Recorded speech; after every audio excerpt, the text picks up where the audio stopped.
Okay, so you should have already done your lab or watched the lab. It was the one with the cars and the track with the 2 different weights. So now we're going to go ahead and take those notes. So we're talking about Newton's second law.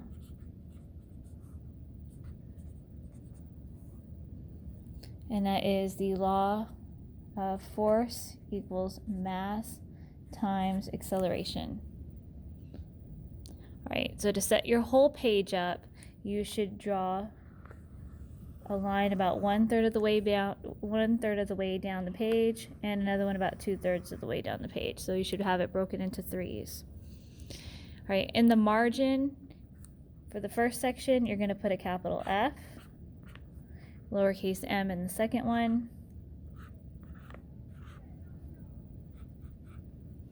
and a lowercase a.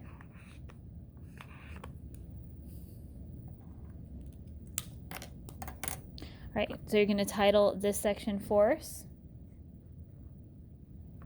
You're going to title this one mass, and your A acceleration. And it's not going to fit across here. There's just not enough room, so I'm going to write it sideways.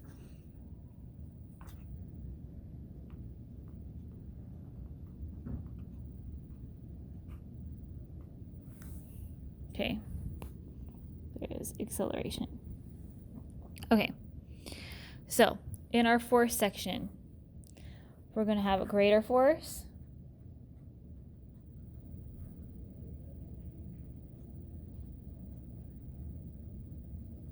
and since force is represented in newtons, I'm going to draw a giant capital N. We have a less force.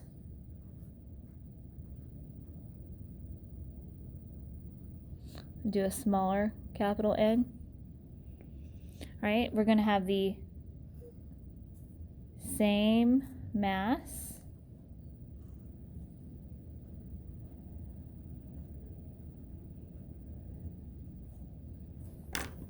and I'm going to draw an object because this object represents one mass. All right, and then over here I'm going to talk about the acceleration. So with a greater force, you have a greater acceleration.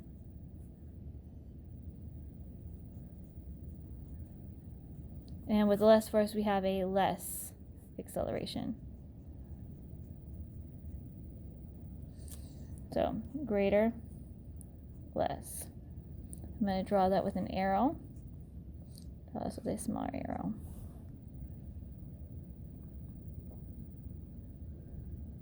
All right, then we're going to move on to the mass section. And this is more of what you guys saw with the cars themselves. So for my mass, I might have a greater mass,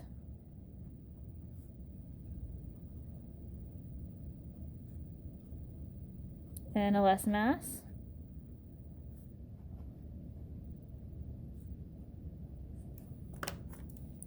have a greater mass, and a less mass. We would have the exact same force just like in our lab.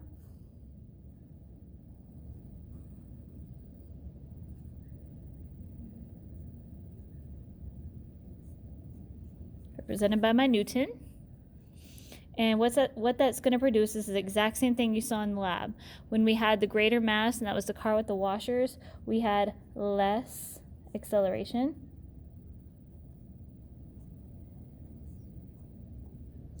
And when we had less mass, we actually had greater acceleration. And if you guys got a chance to see in the video,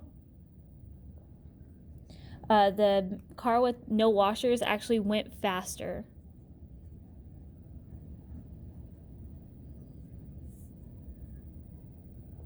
So less,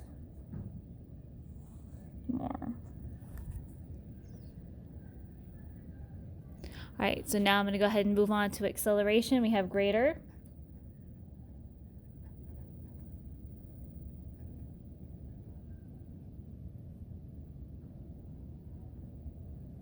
We have less.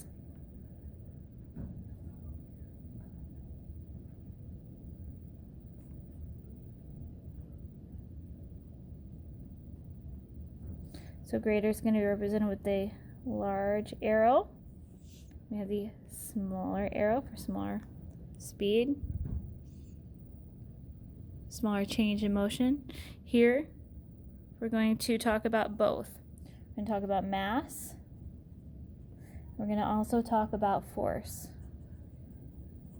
All right, so we're just going to draw a line down here and a line down here and create a chart or a table.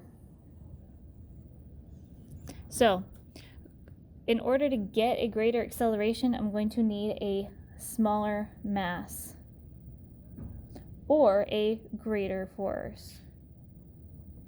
So, a large N or a small mass.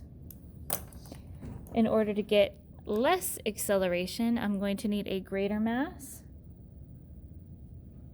or less force. This is going to be my small capital N, then my greater mass. All right, so basically what these notes do is they encompass the entire law. If I have a greater force, I will have greater acceleration. If I have a lesser force, less acceleration. If I have a greater mass, I'm not going to accelerate as much. If I have less mass, I'm going to accelerate more. If I want a greater acceleration, then I need to either apply a bigger force or have less mass. This right here is why speed cars or sports cars, like Corvettes or Mustangs, they accelerate so much faster, is because they have less mass. And they have really powerful engines, so that's applying more force. And then over here you have like the example of the 18-wheeler or the semi-truck or the Mack truck that I showed you in the previous slide. That one actually, because it has a greater mass, it's going to have less acceleration. And it's going to, or if I push a small object with lesser force, it's going to have less acceleration. All right, I hope this is getting in your notebooks because I'm going to collect them on Monday.